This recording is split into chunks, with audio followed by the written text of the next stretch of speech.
What's ruining most relationships nowadays? My last relationship ended because I started treating him the way he had been treating me. Suddenly, I was controlling, asking him to stop hanging out one-on-one with his female best friend. He threw a fit early on and demanded that I block and ghost all my male friends. His mom said I was using him. He pressured me into paying 1/3 more for a vacation we went on together, wanted to see my banking statements, and tried to get me to open credit cards and lines of credit. I was isolating him, even though he admitted he had only 2 friends and having seen my own friends maybe 3 times in nearly 2 years. Complete and utter lack of accountability in that man, but can't expect much from a man-child that his mommy still makes excuses for. Story 2. I was dating a girl recently and had the exclusivity conversation. I've been out of a job having been made redundant and she wasn't too happy about it. Found out she had a conversation with a friend last week who told her she shouldn't bother with me, so she invited a guy to meet them. Went on a date, then kissed him. We'd slept together literally hours before, and when I left her that day to go see my mates, I had no idea anything was wrong. Apparently, I was overreacting. We're both 37. What the heck? Apparently, they weren't ready to be exclusive and just said they were to go along with it, i.e. have their cake and eat it. Plus, it was just a stupid kiss, with a guy she'd apparently been on multiple dates with before she met me. This woman has told me she loves me but thinks she deserves a man making 6 figures to pay for all of her stuff. I'm very close to giving up on dating entirely. Story 3. Some men seem to think they're charming and sophisticated when, in reality, their behavior is much more unrefined. They expect women to be perfectly composed and accomplished immediately, even when they themselves offer very little. Often, they carry the burdens of past irresponsible choices or health concerns. Not to mention, many men these days act as if being married or in a relationship means you're committed to me, but I'm free to do as I please. On the other hand, some women feel entitled to men earning 6 figures or more, despite having abrasive personalities and lacking basic domestic skills like cooking, cleaning, or raising children. They sometimes view children as a means to collect child support, while also expecting high-caliber men to automatically step up and raise the children they chose to have with an unsuitable partner. Story 4. Rushing into them out of fear of loneliness, desperation, or low self-esteem. People roll their eyes when advised to channel all the love, validation, security, and happiness, etc. they seek from others into themselves. However, if they actually took the time to heal from their traumas or insecurities, discover themselves, and learn to be whole and happy by themselves, they wouldn't pedestalize and rush into relationships or depend on a partner to take on a parental role in their lives. Story 5. A few things, I think. Lack of sufficient community or support or engagement leading to isolation, which then, in turn, leads people to seek all their social emotional needs from a partner. People are needy and lonely enough to rush into things without much thought. Relationships become weighed down by the burden of being someone's one and only emotionally intimate connection, which breeds resentment. I'm sure the media or information overload is not helping either, as our attention spans degrade, our ability to delay gratification degrades along with it. We don't have the mental fortitude or emotional skills to really wait to get to know someone or work things out. We have so many options, at least theoretically, that there's a lot more FOMO or the grass is greener thinking than there used to be. Lockdown definitely made a lot of teenagers and emerging adults miss out on important social milestones and developmental periods. So there's some genuine cluelessness about how to start and maintain a relationship. Even people who were well established socially saw some social skill loss because they'd been away from regular society for so long. Also, people are still adjusting to the shifting expectations for relationships. Because of economic conditions, people used to view long-term relationships as a pragmatic partnership as well as a romantic connection. Now that people can live independently and divorce is more accepted, overall a net benefit, they are less likely to stick things out. Hopefully, we will find a middle ground where we leave if that's truly the best option, but won't give up on a good connection prematurely. All that said, I don't necessarily think relationships are more or less happy than previous time periods. They have some of the same old challenges, some new ones.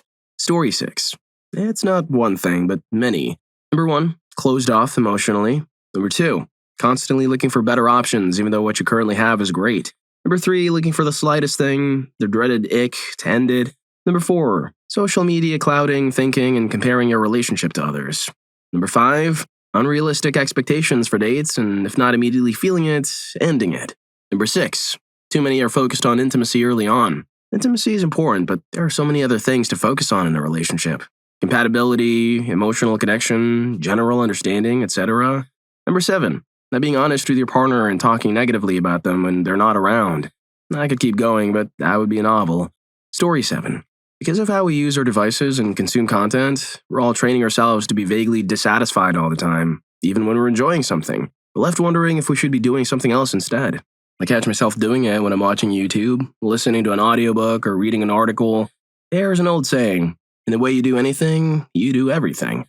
Even though watching TikTok isn't the same as dating a human being, it's naive to think the way we train our brains to behave during all our screen time is affecting how we treat each other, even when we put our phones away. Story 8. Both partners are working as a team and being judgment-free for each other. A long-lasting relationship sometimes needs unconditional love and a judgment-free zone. Everyone carries baggage into a relationship, but both people will keep tripping over it unless they open the door and unpack it together. And patience. A lot of people don't want to have patience with someone. To be together for a long time, you have to have patience. I've been with my husband for 5 years and we've grown together. We started out as friends first and then grew into something more. Also, I think people go into relationships thinking it's 50-50 all the time, but it's not. Sometimes one person might only have 40 to give and the other has to step up with 60 and vice versa. I also think it's a trend to break up when the going gets tough because of social media. If you want a lasting relationship, you have to be willing to go through hell and back with your partner and be strong for each other. You have to be willing to grow with each other, and I think that's it too. A lot of people aren't lifelong growers. They get to a certain point in life and think, okay, I'm good. I'm not growing anymore, and that's where a line is drawn. Finally, marriage isn't the end. It's the beginning of a big, lifelong relationship. A lot of people get married and stop trying, but you always have to keep trying for the one you love. Story 9. From what I can tell, people are too gosh darn picky and give up really easily. I have a group of single girlfriends, and sometimes the reason why they won't give a guy a chance from a dating site or why they cut things off with the guy they've been seeing make me facepalm. But then, they say, aggravating cupcake, I want what you have with your husband. Oh, really? I got into a long-distance relationship with a man I had just met. Did that for a year, worked through the growing pains of figuring out who would move where, and fought my mother endlessly for about 2 years about my choice of partner. She wanted me to be with someone religious. You're not gonna do all that, Becky. I watched you unmatch with a guy because you didn't like how he posed in one of his profile pictures. Story 10. So many dating apps are at a person's fingertips now that dating isn't what it used to be. Someone could be talking to 5 or 6 people simultaneously and you wouldn't even know it. Meanwhile, you think you're actually getting to know someone and that they're focusing on you. Then that person gets bored with you and you're blocked or deleted in an instant because they still have a few more people to choose from. There's no respect, accountability, trust, or basic manners anymore. The list goes on. So many people also expect luxuries and to be taken to 5-star restaurants on first dates. What is that? Who does that for just anyone? You work hard for your money and don't want to spend yours, but you're more than happy to spend others. That's just not right. This isn't limited to one gender either. It applies to everyone. It's insanely wild what the dating scene has become. I've been with my partner for close to 10 years, but I've already decided if we ever part ways, I wouldn't even bother trying to date again. I just live my life as a fur mom and call it a day. Story 11. Lack of communication, empathy, and understanding are significant factors in why many relationships fail. Often, one person takes on a lot with little to no help and doesn't know how to ask their partner, the very person who should see they're struggling, for support or even just basic understanding. There's also a lack of effort that can creep in. When someone gets comfortable in a routine, becoming dependent on their partner and used to what they bring to the relationship, they sometimes let go of that caring aspect. They might lose interest in doing the things they used to do, falling complacent and just expecting the partner to always be there. Even if they aren't giving the same energy they did at the beginning of the relationship, this shift can be a real challenge for couples. Story 12. Relationships nowadays often seem to have no trust built into them. People share private information about their significant other, including intimate details, and argue in public about things no one else should ever know. Might sound strange, but your relationship should appear bulletproof to others around you, even if it's not perfect. If you constantly talk to other people, even your friends, about private parts of your life or the issues you each have, it's obviously not going to work out. No relationship is perfect, but if you're not willing to be the high person for your partner, who else will be? Story 13. The economy plays a significant role. Many of the reasons others have given here seem linked to the element of late-stage capitalism we're seeing worldwide. Consider these factors. Red pill content. This type of content, which partly destroys your last relationship, can create unrealistic and often harmful views on relationships.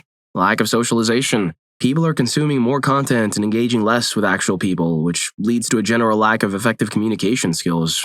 When we interact more with screens than with humans, our ability to connect genuinely suffers. Inability to afford therapy. Many people can't afford therapy to get themselves into a healthy emotional state before even starting a relationship. Increased work hours and domestic loads. These pressures leave less time and energy for nurturing a partnership. Social media's influence. Platforms like TikTok tell people their partner needs to be aesthetically pleasing and absolutely flawless. If the slightest conflict happens, instead of engaging in conflict resolution, people now often see it as a red flag and think they need to end the relationship. This isn't to discredit genuine red flags like mistreatment, of course. Decreased empathy. Overall, when people socialize and interact with other humans less, we know this decreases empathy. To be in a positive, vulnerable relationship, you need to be able to be empathetic. Social media has also centered everything around the self. It seems clear that these broader societal shifts are creating a challenging landscape for forming and maintaining healthy connections. Story 14. For some time, I've been speculating that people have become less sympathetic. By that, I mainly mean that most people have lost the ability to step outside their own perspective and try to understand the world through another person's eyes. This is connected to a bunch of other problems: lack of communication, misunderstandings, false expectations, and so on. I have no idea why we're seeing this development. Perhaps it's because concepts like being yourself, expressing yourself, and defending your rights have become central themes in everything, but you can see this phenomenon everywhere. A woman expecting a man to be just as open with his feelings as she is with hers, a girl feeling betrayed because a friend spent the weekend with another friend, a very modern teenager with contemporary beliefs being frustrated with their conservative parents for not understanding their point of view, conservative parents clinging onto their old values and refusing to accept that the world is changing at a different pace. A man unwilling to acknowledge that a woman might have a harder time than him in the real world. I've observed this everywhere. At home, at university, at work, between friends, between lovers, between coworkers, everywhere. Story 15. Communication, and also, more so after lockdown, being your significant other's only person. I feel like there's so much pressure to be a partner and replace the emotional and/or social support that used to be there with friends, family, colleagues, etc. Sometimes I feel like my husband could be my best friend, and sometimes I feel like he's a husband and father of my child and not so much of a friend. And I feel like that's okay. The pressure of having a family is a lot, and I think it's natural for relationships to ebb and flow, but unnatural to not have any other supports that many don't. Story 16. I agree with most, but would like to add. Financial instability and housework. It's hard to be poor, and more adults are poorer than ever. In contrast to previous generations, adults are less likely to own a house, have kids, be able to afford vacations, etc. Seeing what you've built with your partner via hard work and comparing it to what your parents had is hard. You become resentful. Housework, cooking, and childcare were once seen as a respected full-time job. Now, both partners are expected to have full-time jobs. Men were given unrealistic expectations that their house would be taken care of so long as they got a big paycheck. They were not taught to be self-sufficient and are mad they were lied to by dad. While women are told they can do it all while actively saying hell no. They watch their own mother struggle to do all the housework and maintain a job, exhausted and now without their own interests. Best case now, society sees it. Partners split housework 50-50, maintaining 40 hours per week careers and get to pop out 2.5 kids to meet the expected birth rate. They either have no time to raise these kids who become unruly iPad kids, or they have no time for each other, and the relationship becomes last priority and fails. Story 17. I would join in, though it's been years since I was last in a relationship. So many of these really are relatable to how I felt while we went, though very one-sided at the time back whenever we had any issues, and was lack of communication at the time then couldn't handle me when I was at my worst, emotionally. Only recently have I felt like I'm free from that and can enjoy life again. Hopefully it makes some sense. Self-realization. That includes not realizing and working on past traumas that may be the reason why you shut down or get mad. Typically, these emotions can take over how you're actually feeling. Sad, hurt, scared, etc. When that happens, it's hard for both sides, as you aren't able to comprehend and communicate with each other in a calm manner. Take a step back and just look at yourself. It's something I wish someone told me when I was younger. Social media. I think a lot of the younger generation have a messed up version of what is important. For example, a lot of women won't date short guys. I love my short kings. Or expect men to pay for their hair and nails. And a lot of men all of a sudden care about body counts, or they pay attention to Andrew Tate's crazy bum. Story 18. I agree with the points here about communication. I was that person who wanted to have sit-down, open-hearted chats about how I was feeling in the relationship. However, I didn't understand what was going on for a long time. My partner would just agree with what I was saying, not actually express what he was feeling, and then he would just carry on as usual. So we were on repeat. There was no growth, no depth developing. Eventually, the relationship just broke down. I felt more and more frustrated and alone, basically. I thought that he didn't care. The communication just wasn't there. Story 19. I think we put too much on our romantic partners. They have to be our confidants, emotional supports, therapists, best friends, lover, co-parent, etc., etc. In the past, there was way more involvement with other community members, but we are so disjointed as a society that the partner bears most of the expectation. I also think that often one partner will be coming to the table over and over, seeking compromise, and the other partner often doesn't compromise or just does what they want. That causes serious imbalance in a marriage. Story 20. Dysregulation from a felt sense of safety, and the inability to return to it, undermines both the individual and the relationship.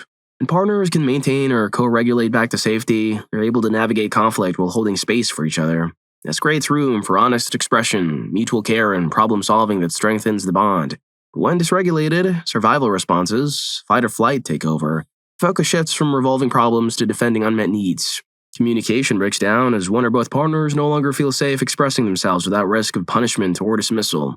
This emotional spiral often leaves behind disappointment, hurt, and eventually contempt. Story 21. Misunderstanding and lack of communication. Being also, by the way, passive and lacking communication skills like I statements, self-sabotage behavior, minimalizes and invalidates their own feelings, also likely to do this to others, conflict avoidance and such. Low self-worth, esteem and reliance on external validation, some need for inner work, likely to be emotionally dependent and codependency issues. Inability to let others be or have the need to change them outside of your control can lead to controlling behavior. Inability to accept different ways or differences of people, in which also, if you have a different perspective and the other wants it a certain way only, not able to have disagreements and eventually punish the other person for not meeting it. Personal experience. Story 22.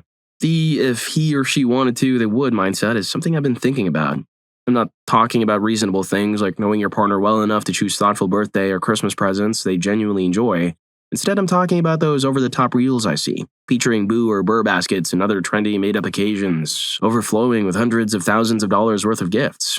The caption? Always, if he wanted to, he would. Look, if your partner can afford to spoil you and is willing to, that's genuinely great for you. But surely it can't be the only one who finds it incredibly entitled to expect that level of extravagance. These are exceptionally sweet gestures that not everyone can afford. And to insinuate that if a partner can't or doesn't do things like that, their significant other deserves better is insane to me. Seriously, that is absolutely not the bare minimum. It's a luxury. It should be treated as such. Again, I have nothing against people who do this for their partners or those who receive such gifts, but please, realize what a privilege you have. Story 23. Honestly, a mix of unrealistic expectations and poor communication. Social media makes it seem like everyone else has this perfect relationship, so people bail at the first sign of struggle instead of putting in the work. Plus, nobody wants to have the tough conversations. Ghosting is easier than saying, hey, this isn't working for me. But the real thing? Phones.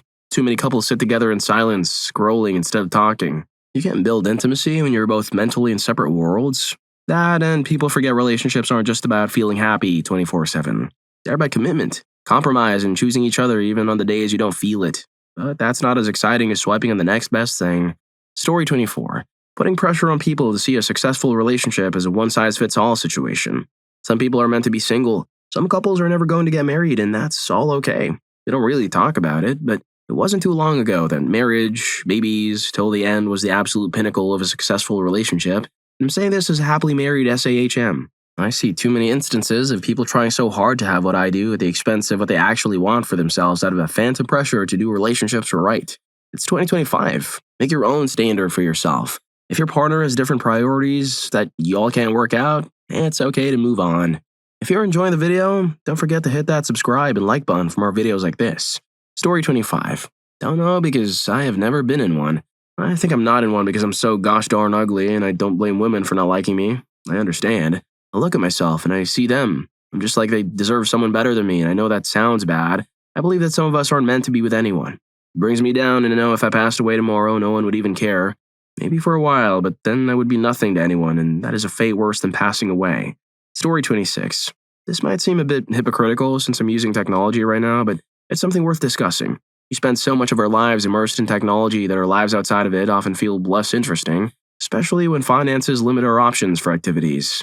Even long-term couples who've already explored most activities together, relationships can reach a point where conversation dwindles and even watching TV together becomes repetitive. Technology often plays into a growing lack of empathy and interest in what our partners have to say. We'd rather consume media we personally enjoy than genuinely listen to and engage with our partner's interests, even if it's just random tidbits. This is evident when we're constantly looking at our phones while our partners are talking to us and vice versa. It creates a significant physical disconnect. Of course, technology is incredibly helpful for long-distance relationships. However, once those relationships become in-person, having technology constantly at our fingertips can actually undermine the connection. Story 27. It's a common perception that many women desire men who can provide for them financially. However, men often struggle to find high-paying jobs as many traditional high-end positions are now occupied by women. So, when a tradesman approaches his boss for a raise, he might be met with resistance. There's too much red tape, and I can always find someone else to do what you're doing. This can leave men feeling undervalued, and I'm not saying this to throw a pity party. To my brothers, you're valuable, no matter what anyone tells you. We need to encourage one another because women have indeed become more self-sufficient. And ladies, it's time to grow up. Being in a healthy relationship with a good man who genuinely cares about your well-being, even if he's not wealthy, is far better than marrying a rich jerk. We're just not foolish enough to physically slap you upside the head to help you realize it because we know you'd sue us into oblivion, proving that you can be just as selfish as we are. It's time for us to all forgive and cooperate. Someone had to say it.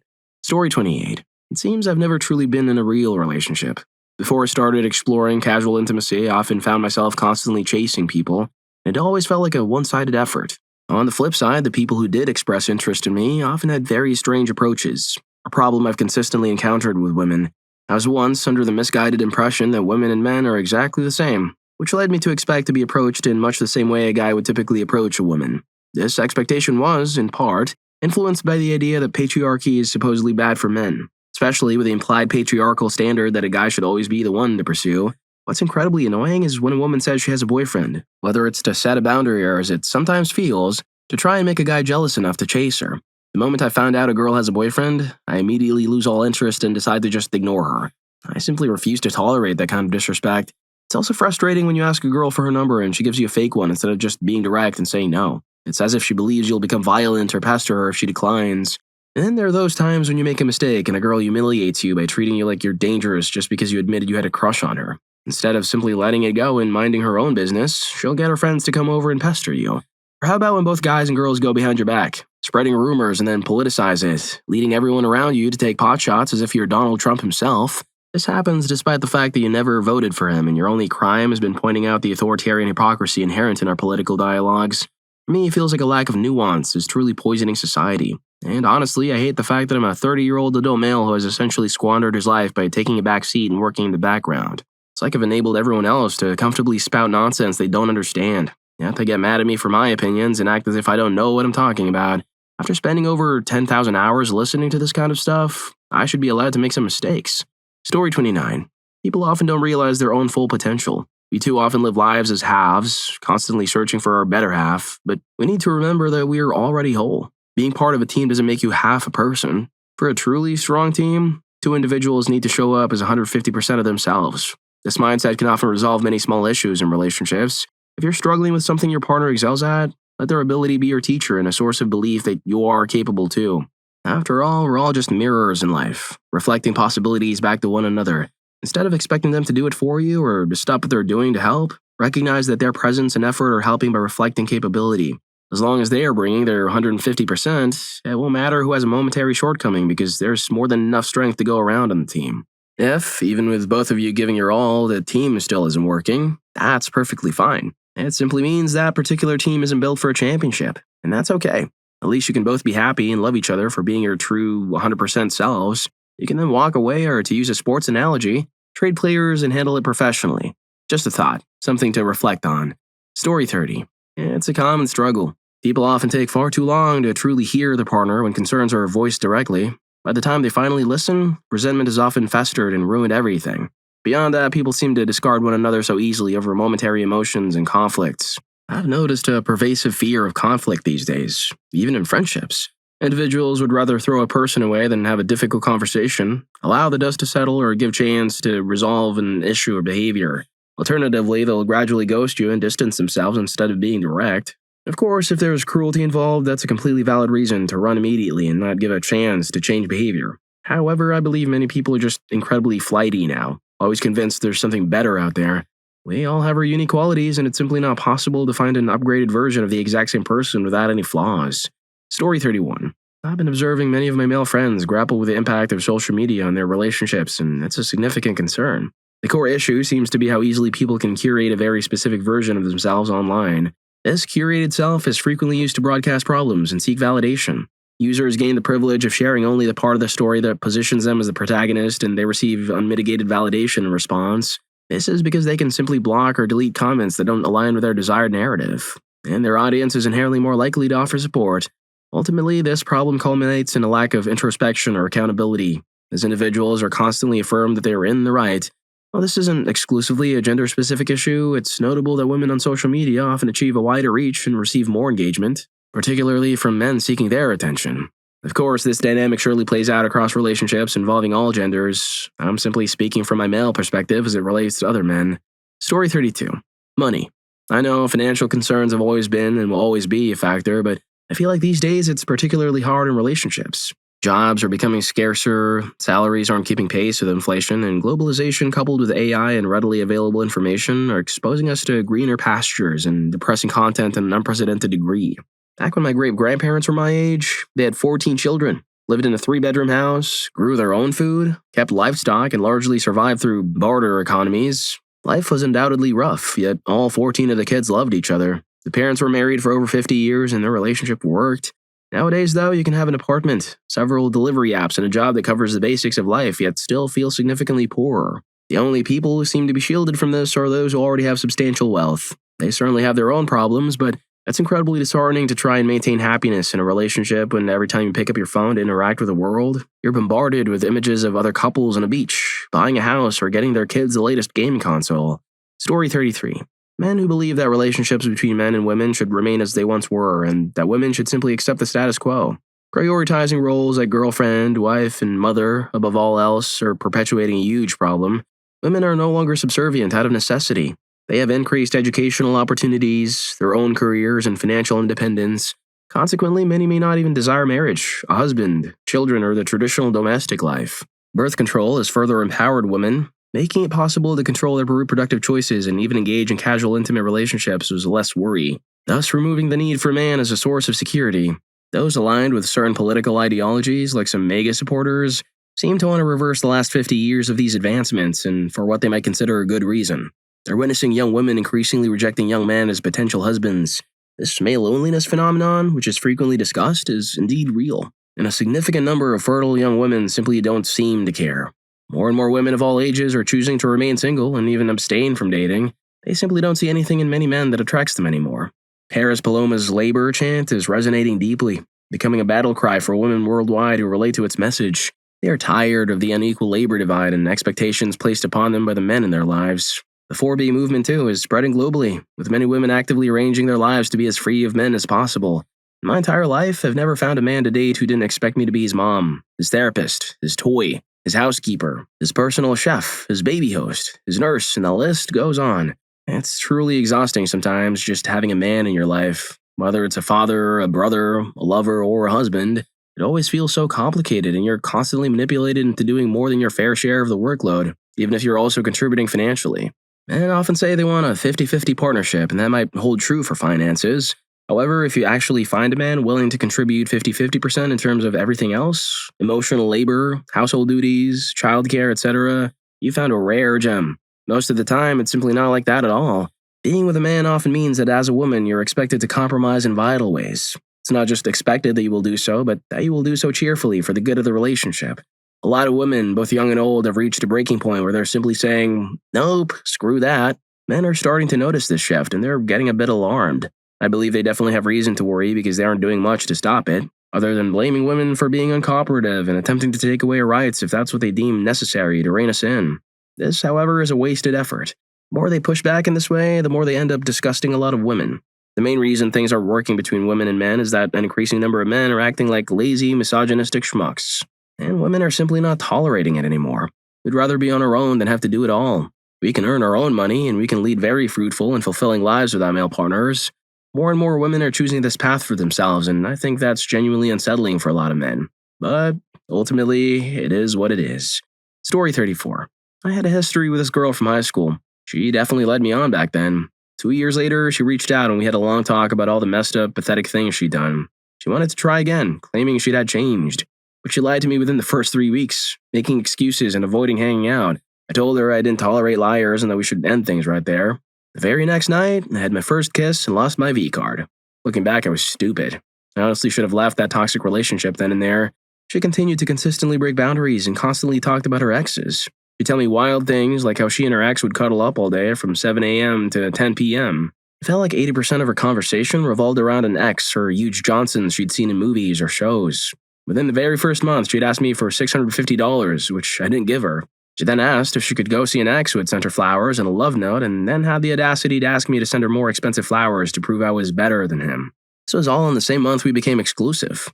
For the first 2 months, she had problems with physical touch and could never compliment me. She never asked anything about me. She wanted me to ask her to be my Valentine, only for her to make plans with her sisters on Valentine's Day itself. That night, she told me she was too stressed for a relationship or intimacy because of school. She then proceeded to skip school for 2 days, coming back the day after Valentine's Day. Keep in mind, we were 4 months into the relationship at this point. After learning this was her plan, I finally ended things. I was looking for a real relationship, intimacy, and someone who could match the effort I was putting in. She then claimed she wanted to surprise me and would have gotten a hotel room. I was livid. The communication on her part was absolutely terrible, pretty much the entire time. She wouldn't follow me or let me follow her on social media, but she'd let strangers follow her. She even literally followed my dad at one point, someone I don't even follow myself. She never made me feel secure. She was a real piece of actual crap. Story 35. 2 things: lack of personal integrity and lack of empathy. This is coming from a lack of conscious awareness. Life is all about relationships. Existence always goes hand in hand with non-existence. Physical form always coexists with space. Realities, fields, and dimensions. Any relationship is consciousness and energy. In any relationship, consciousness is equal to energy in the physical aspects of the relationship. Just as reality is what is in a field defined by its dimensions, any relationship is defined by its consciousness, defined by the boundaries of the relationship. Personal integrity is essential, because out of this you get confidence, you get trust, and you get appreciation. Confidence, trust, and appreciation are the 3 must-haves of a relationship, because they make up the relationship. Empathy is the connection. Ego has no place in any relationship. Your ego is your public persona. The ego isn't real because it's the past, and the past can only exist as a thought in your mind. Ego is a concept, an opinion, a story you keep on telling yourself over and over again to convince yourself that it's real. It's not. You're not a concept. You're a real human being. Keep in mind that if you develop an ego, something you're required to do for the comfort and convenience of mainstream culture, organizations, and institutions, you're going to get hurt and deceived. Many people develop relationships on the basis of ego, not understanding that you also need conscious awareness because some aspects of the relationship will only work from a position of conscious awareness. You have to understand that the real you is the conscious awareness behind the ego, not the ego. If you develop a relationship on the basis of ego, at best you have a symbiotic relationship. At worst, your relationship will fail or turn cruel. You will develop conflicts, which without the awareness you will not be able to resolve. This is why integrity and empathy matters and why you destroy the whole relationship when you cheat. Story 36. I think for those of us in long-term relationships, it's incredibly tough to balance the need for intimacy with the desire for passion. There is something inherently risky about a new relationship. They may reject you, you may do something they don't like and have to navigate that minefield. I've been with my partner for 13 years and it's safe here, which is really, really good, but we both felt a little bored at times.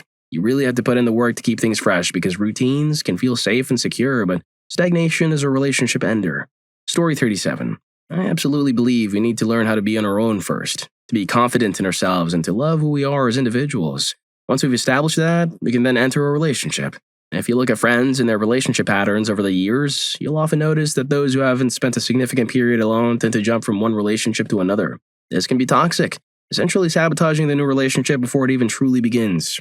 It's really beneficial to spend at least 12 months on your own before diving into another relationship. This time allows you to reflect on what happened in the past and prevents you from carrying unresolved issues into a new connection. Ultimately, communication is key in all of this, as is being genuinely happy with who we are as people. This self-acceptance helps us avoid clinging to something unhealthy just because we crave feeling needed and wanted. Story 38. I've noticed that people, mainly girls in my experience, often desire a book-type romance and tend to lose sight of reality. I have one friend, for example, who has a favorite romantic trope, which is quite confusing, so I won't go into detail, that she desperately wishes to live out. No matter how many times I explain that it's toxic, she seems unable to face the reality of it. Another friend has a different type of trope she gravitates towards, the physical first, worry about the relationship afterward dynamic. The issue here is that she easily forms emotional attachments. So, if the other person isn't interested in a deeper connection, she inevitably gets hurt. I'm not saying this is the only issue, but a significant part of the problem seems to be a lack of communication and a strong desire to live out these fictional romance tropes. While some relationships might genuinely start in a story-like way, and that's wonderful for those who experience it, the vast majority of relationships aren't like that. This is reality, not fiction. Story 39. The sheer amount of bad advice is definitely a factor. It's very common to either listen for some kind of advice or even go around and ask for it. A lot of this advice holds everyone else accountable except the person asking for it. I'm sure you've seen the memes about how women on subreddits like r/am I the a-hole or r/relationships are often portrayed as angels incapable of even the slightest wrongdoing, while men are depicted as nothing but hateful, evil beings with no selfless thoughts. Similarly, there are countless podcasts and personalities who seem to think even cavemen were too progressive and that women are only interested in money. And it's also unhelpful how often we get one-sided accounts. Sometimes you can really see people inadvertently reveal the full story. For instance, someone might say, "My girlfriend left me because of my conservative views." You're left wondering, "Oh really? Like what? Did she leave you because you believed in states' rights or limited government power? Or did she leave you because of those views, the ones that reduce her legal agency, like your body, my choice, or stay in the kitchen?" Or consider this example. My husband said he was too tired to clean up my accident in the shower. And of course, the OP later reveals in the comments that her husband worked a 14-hour shift that day as a CNA. So much of the advice out there encourages breaking up at the first sign of trouble. For example, my boyfriend and I had a small disagreement. I thought the dress was blue and black. He thought it was white and gold. I showed it to someone else who agreed with him. And the comments will often say, "Break up with him because he doesn't have your back." This apparently means he needs to support you in everything, not just genuinely important issues like his mom doesn't like that I'm working and that he's actually cooking meals and cleaning the house because he works from home. It highlights how easily people can be swayed by extreme takes rather than thoughtful, balanced perspectives, doesn't it? Well, if you like these stories, here's more. YouTube thinks you're going to love this. Catch you in that video.